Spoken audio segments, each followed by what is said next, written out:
তওবা, যে ব্যক্তি তওবা করবে আসমানওয়ালা তাকে 4টি পুরস্কার দিয়া সম্মানিত করেন।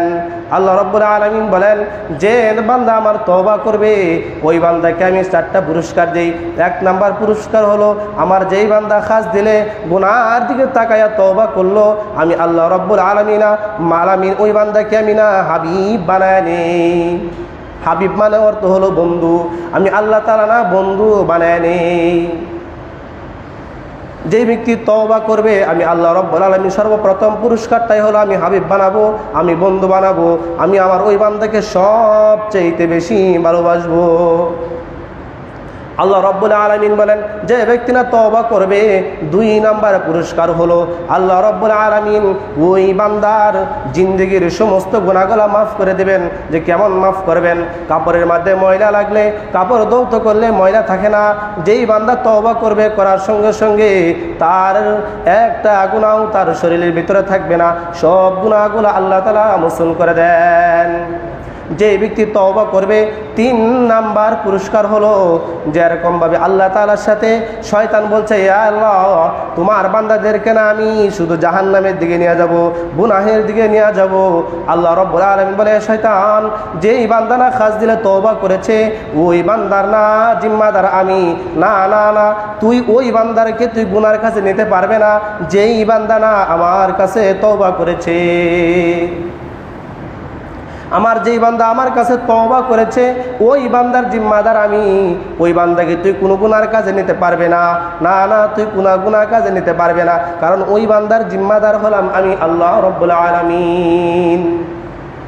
যে বান্দা তওবা করবে 4 নাম্বার পুরস্কার হলো, যে বান্দা তওবা করবে আল্লাহ রাব্বুল আলামিন কোরআন কারীমের মধ্যে বলেন, আল্লাহ রাব্বুল আলামিন ইন্নাল্লাযীনা ক্বালু রাব্বুনাল্লাহ সুম্মা ইসতাকামু তাতানাজ্জালুহুমুল মালাঈকা আল্লা তাখাফু ওয়ালা তাহজানু ওয়াবশিরু বিল জান্নাতিল্লাতী কুনতুম তুআদুন নাহনু আউলিয়াআকুম ফিল হায়াতিদ দুনিয়া ওয়া ফিল আখিরাহ ওয়া লাকুম ফিহা মা তাশতাহি আনফুসাকুম ওয়া লাকুম ফিহা মা তাদউন নুজুলাম মিন গফুরির রহিম।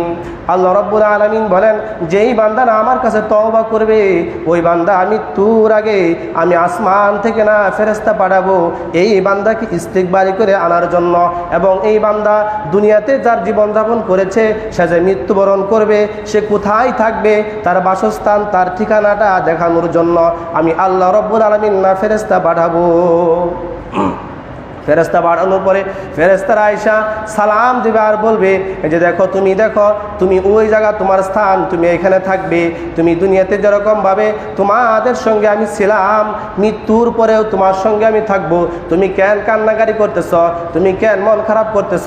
তোমার ছেলে মেয়ে রেখে যাচ্ছ, তোমার ছেলে মেয়ের জিম্মাদার আমরা, তোমার ছেলে মেয়ের জিম্মাদার আমরা, এবং তোমাকে জান্নাত পর্যন্ত পৌঁছানোর জিম্মাদার আমি। তুমি কান্নাকাটি করো না, তুমি মন খারাপ করো না, তোমার বাসস্থান তুমি দেখে রাখো, ওই যে তোমার ঠিকানা তুমি এখানে থাকবে, আর ওইখানে তুমি যাহা চাবে তাহাই তুমি পাবে।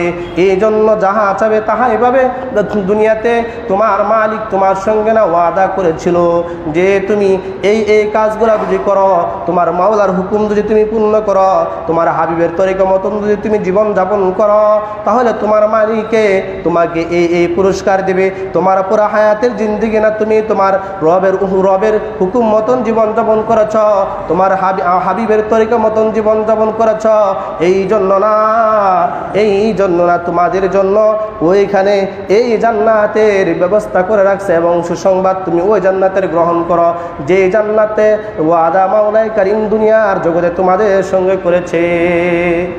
এই জন্য ভাই মুহতারাম হাজরিন, যারা তওবা করবে 4টা পুরস্কার আল্লাহ রাব্বুল আলামিন বলেন, প্রথম পুরস্কার হলো আমি হাবিব বানাবো, আমি বন্ধু বানাবো।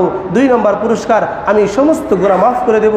3 নাম্বার পুরস্কার হচ্ছে শয়তান আমাদেরকে কোনো গুনার কাজ করাতে পারবে না। 4 নাম্বার পুরস্কারের কথা তো এখন বললামই।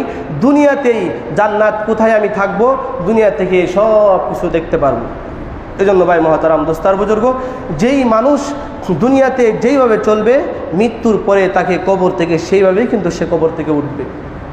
আপনার আর আমার নবী মুহাম্মাদুর রাসূলুল্লাহ সাল্লাল্লাহু আলাইহি ওয়াসাল্লাম একদিন খুব চিন্তিত হলেন, পেরেশান হলেন।